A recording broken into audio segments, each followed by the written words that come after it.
currently July 2nd, which means it's 52 days since May 12th when I dropped my Tacoma off to have the timing chain replaced. So it's about time I go check in on that situation. How's this thing going? Not well. I'm not capable of working on this thing. It's a Toyota. Not to worry, I came prepared. Yo, bro, I don't like you showing up here with a... Well, I got the Tacoma towed home.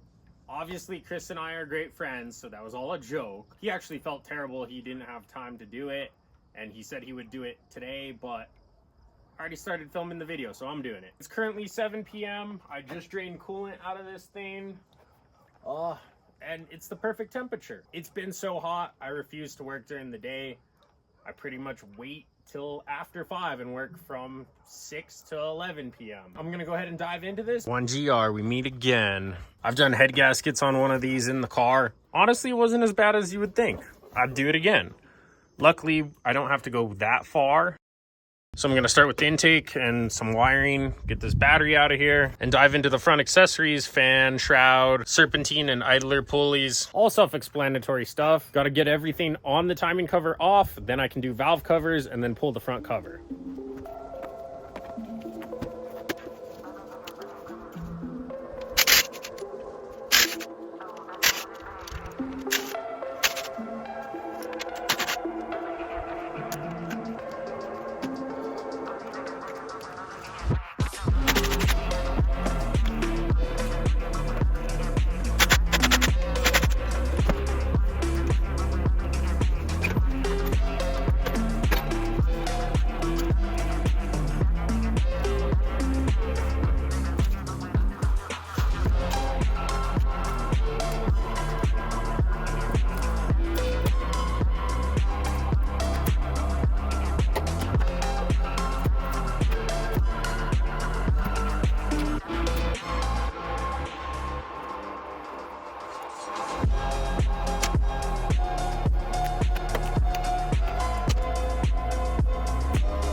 I got the thermostat housing off, intake, and the fan and shroud. Got some good room to work in. I just got to pull the serpentine, these idlers and tensioners. Power steering needs to drop off the timing cover, and I believe the alternator over here does as well, but you can just leave that stuff hanging. I'm gonna go ahead and do all the wiring. So far, every clip I've touched has broken, so this thing has 280K. So I'm gonna break all the clips, get the wiring off, and then continue. Got all the wiring up. The crank position sensor and AC compressor were by far the hardest, but got that done. Now the motor is completely unwired. I think we just had sundown. Yep. So of course that means it's prime mosquito hour. I've killed like 5 and I just see them all around me. So I'm gonna take a break. 8:30, probably take a 30-minute break. 9:45. Guess I should get back to work, huh?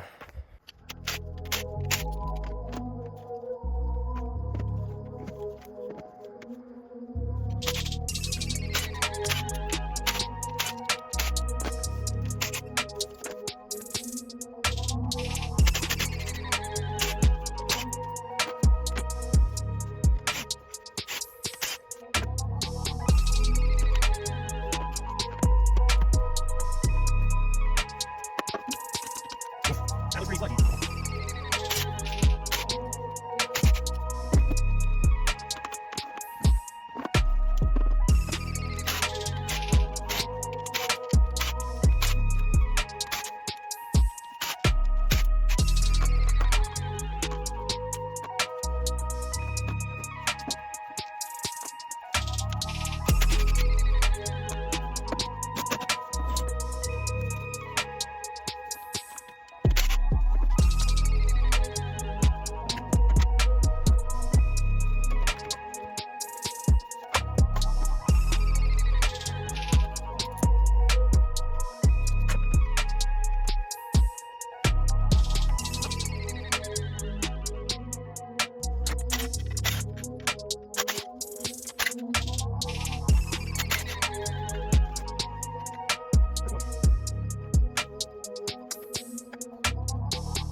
Okay, that sucks. So I'm about to bump the starter, but like look at how much this cam moves when I went to turn the motor over. That seems like this head's bad to me. I don't know, that's a lot of movement. I'm gonna bump the starter and see if I destroy the radiator. One loose crank bolt.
That is pretty much a job done for the night. I'm only swapping the main chain, none of these secondaries back here. This motor is filled with sludge. I have a little experiment. That'll be for another video, but we're gonna see if we can clean that thing up. It's blazing hot out here. Anyway, I've gone ahead and rotated it, and I went for just rotating it till there's 2 orange marks and 1 yellow. Obviously, the orange marks are gonna go with the cams and the yellow with the crank. But in rotating it, it happens to have lined up with the timing mark that it's supposed to. This one on the driver's side lines up with these 2 notches. with the links like that. And the crank lines up with that one up here. So, all my timing marks look good. I didn't pull it off last night because I don't like how windy New Mexico gets and I don't want stuff blowing in there. So I'm gonna go pull the chain off and we'll compare it to the new one. I'd like to note how far out that tensioner is. There's a lot of slop going on in the chain down there, even though the tensioner should be taking it up. So I think it's maxed. Well, I released the chain to this point and this thing looks not so hot to me, and I didn't loosen this. So yeah, that's not good.